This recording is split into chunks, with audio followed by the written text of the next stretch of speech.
ఏమండోయ్, ఒక ఐఏఎస్ ఇంటర్వ్యూలో ఓ అభ్యర్థికి ఎదురైన ప్రశ్న ఏంటో తెలుసా అండి? ఏ రకమైన పప్పు మానవ మాంసాన్ని తింటుంది అని అడిగారంటండి. పప్పు ఏమిటి మానవ మాంసాన్ని తినేయడం ఏంటి అని ఆశ్చర్యపోతున్నారా? నోరెళ్ళబెట్టి మరీ చూస్తున్నారా? నిజమేనండి, ఒక పప్పు మానవ మాంసాన్ని తినేస్తుందంట.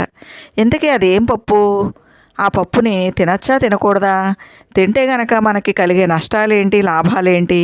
ఈ విషయాలన్నీ కూడా ఈ వీడియోలో మీకు చెప్పేస్తానండి. ఎందుకంటే ఈ పప్పు లేకపోతే మనకి గడవనే గడవదండి. మన ఇండియన్ కల్చర్లో, మన హిందూ సంప్రదాయంలో ఏదైనా పండగ వచ్చిందంటే ఖచ్చితంగా ఈ పప్పు ఉండాల్సిందేనండి.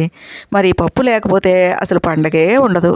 ఇంతకీ ఆ పప్పు ఏంటి, దీని కథా కమామీస్ ఏంటి, దాని చరిత్ర ఏంటి, ఈ విషయాలన్నీ మీకు తెలియాలంటే ఫుల్ వీడియో నా ఛానల్లో ఉంది, చూసేయండి, సబ్స్క్రైబ్ చేయండి.